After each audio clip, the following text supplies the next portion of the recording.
The issue we have to deal with today is an issue which is really very, very common, and it's one of those specialist kind of cases and questions that comes again and again and again. And it is related to the topic of magic and the topic of the jinn, but very specifically to a certain case within the topic of magic and within the topic of the jinn, and that is the issue of fertility problems or problems having children.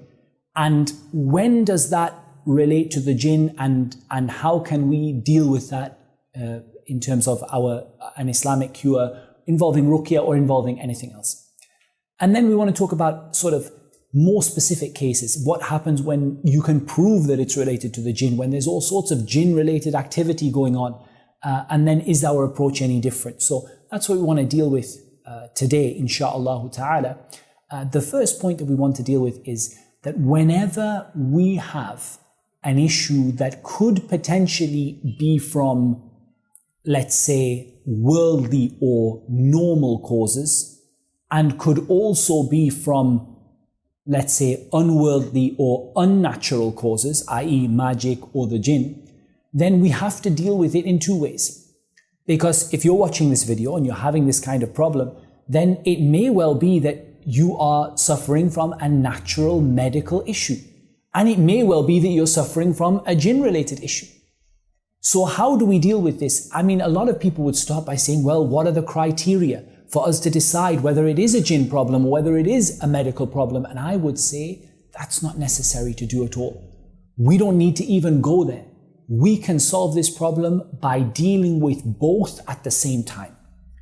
In other words, what I'm asking you to do if you're suffering from this problem is I'm asking you to presume it is a medical problem and to presume that it is a jinn-related problem and to deal with the two at the same time.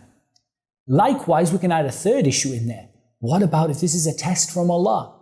As people say, if this is something that is coming from the decree of Allah, and it's not a magic issue, it's not a medical issue, this is a test from Allah Azza wa Jal. Put that in the mix as well and deal with all three of those with a separate and distinct action, which if it is A, will solve the problem, if it is B, will solve the problem, and if it is C, will solve the problem, because there's no contradiction in the cure for all of those three things. So let's talk the easy one first of all. It's a medical problem. So how are you going to deal with it if it's a medical problem? Well, you're going to go to the doctor, have all the tests done, have the treatments, and generally, as long as those treatments are not harmful, as long as there's no high risk procedure where the doctor says, this could cause you to become severely ill, as long as it's not high risk, you can pretty much take that road while doing the other two as well. What are the other two? Or what about if this is something that is natural, but it is coming from, a test from Allah Azza wa Jal and a trial from Allah subhanahu wa ta'ala.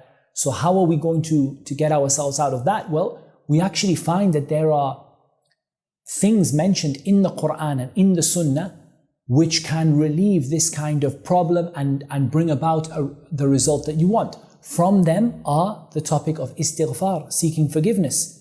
Because Allah said, فَقُلْتُ اسْتَغْفِرُوا رَبَّكُمْ إِنَّهُ كَانَ غَفَّارًا يُرْسِلِ السَّمَاءَ عَلَيْكُمْ مِدْرَارًا وَيُمْدِدُكُمْ بِأَمْوَالٍ وَبَنِينَ وَيَجْعَلْ لَكُمْ جَنَّاتٍ وَيَجْعَلْ لَكُمْ أَنْهَارًا. Allah subhanahu wa ta'ala said on the tongue of Nuh, relating to us in the Qur'an what Nuh said to his people, that Nuh said, and I said to them, seek the forgiveness of your Lord, indeed He is always forgiving. He will send down rain from the sky in abundance, and He will give you an increase of wealth and children.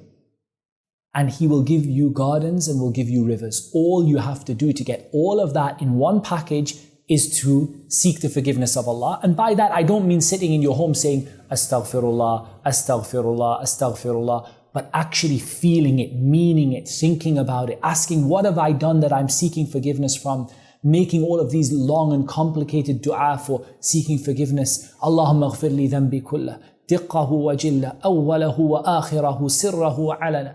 Oh Allah, forgive me all of my sins, those that I did openly, those that I did secretly, those that are small, those that are big, and to the end of the dua. So you're making these kind of complicated or complex long du'as, seeking Allah's forgiveness, saying things like Astaghfirullah al-azim alladhi la ilaha illahu al-hayyul qayyum wa atubu ilayh. I seek the forgiveness of Allah, the one that there is no God worthy of worship but Him. Al-hayyul qayyum, the ever-living, the one who sustains all existence, and I turn to Him in repentance, and actually turning to Him in repentance. As we've alluded to, not only istighfar but dua, waking up at tahajjud time, standing at the time when Allah Azza wa Jal descends to the lowest heaven. And then He says, is anyone seeking forgiveness? Any of my slaves seeking forgiveness so I can forgive them? Is anyone asking me a question so that I can answer them? At that time, the time between the Imam sits down at Jumu'ah, at the time between the adhan and the iqamah, and all of these other times when your du'as are accepted, and you're spending that time asking Allah to bless you with a pious child. As an example from the du'as that you can use is the du'a of Zakaria. وَزَكَرِيَّا إِذْ نَادَى رَبَّهُ رَبِّ لَا تَذَرْنِي فَرْدًا وَأَنْتَ خَيْرُ الْوَارِثِينَ. My Lord, don't leave me alone.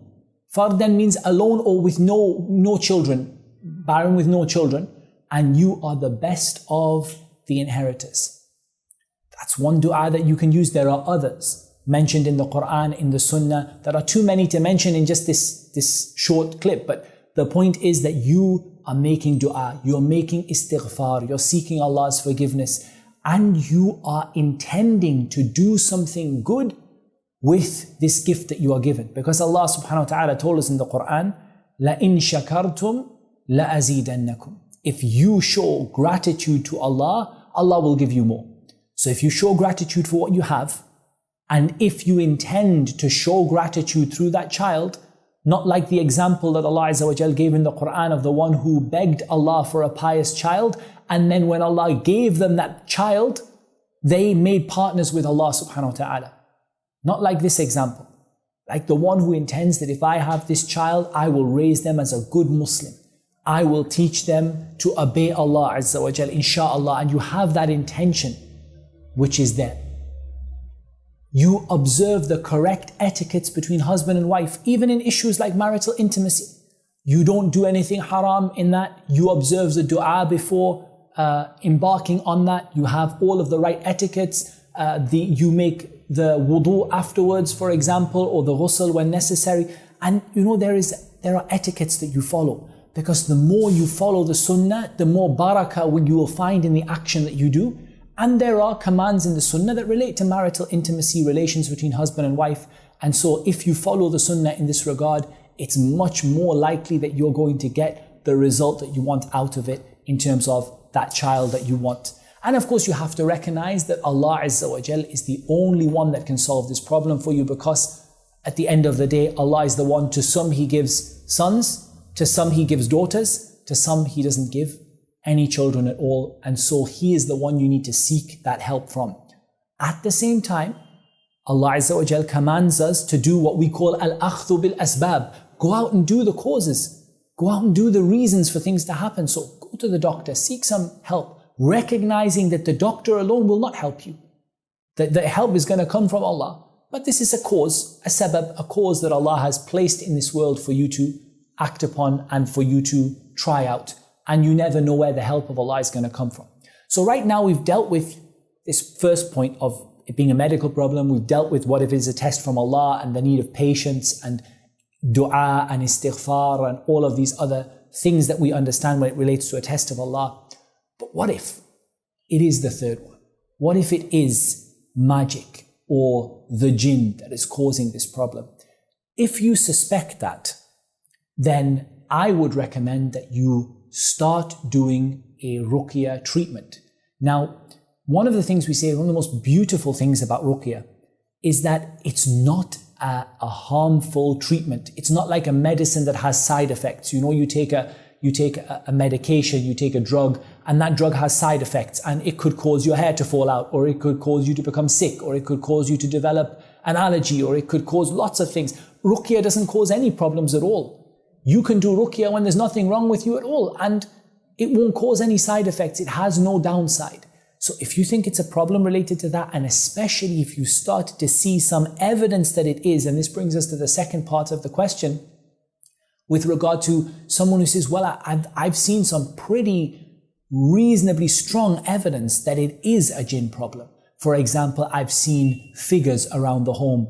I've seen strange things appearing, sort of on the body, marks, spots, bruises. I've seen nightmares. I wake up at 3 a.m. every morning and see a face in front of me, sleep paralysis, and all these different sort of things. I'm seeing something there that is indicating to me that it is a jinn issue. So we can put those two together, the one who's fairly sure and the one who's 50-50, because the treatment is the same. We need to use the Ruqyah treatment along with the istighfar, along with the dua, along with the intention for gratitude, along with the medical treatment, because it doesn't hurt either. And along with that, we're going to use this Ruqyah treatment. And as an example, I would always say, Ruqyah treatments are hard to describe in a short time, but I'll just give you sort of what I would recommend someone to do. I would recommend at least 45 minutes of Ruqyah a day. I would recommend that Ruqyah to comprise of Surah Al-Fatiha, and I would recommend it to comprise of Ayatul Kursi, and I would recommend it to comprise of Al-Kafirun, Al-Ikhlas, Al-Falaq, and Al-Nas, that is the 4 quls at the end of the Qur'an. And I would recommend that they are repeated over a period of about 45 minutes, along with some du'as for Ruqyah, like أذهب البأس رب الناس اشفي وأنت الشافي لا شفاء إلا شفاءك شفاء لا يغادر سقما. Oh Allah, make the pain, make the sickness go away, Rabb, or Lord of mankind, cure, and you are the curer. There is no cure except your cure, a cure that does not leave behind any sickness. As an example, and there are many, many other du'as that you can get, and again, this video is too short to mention them all. But you start doing that process of 45 minutes. Add to that regular recitation of Surah Al-Baqarah. If you can do Surah Al-Baqarah every day, amazing. If you can do every 2 days, amazing. Try to do a minimum of twice a week.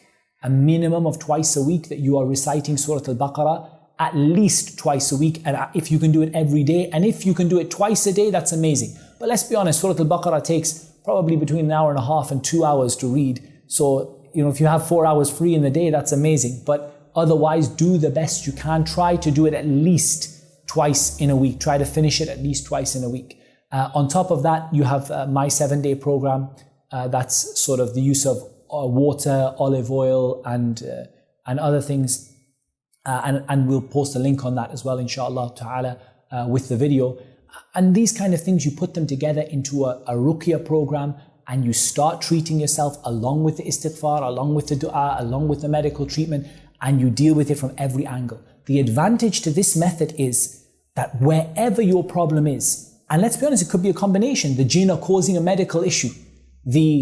Allah is testing you with the jinn who are causing a medical issue.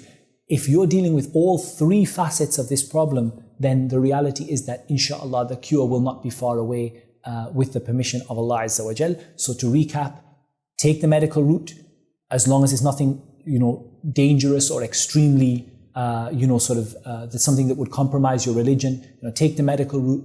At the same time, do your forgiveness, seeking forgiveness, your taking yourself to account, your tahajjud, your adhkar, your dua, the dua of Zakaria, Rabbi la tadharni fardan wa anta khayrul warithin, and others. And then at the same time, take a simple, regular Ruqyah treatment. And the key in this is consistency and patience. No point doing it once a week and then leaving it for 3 weeks.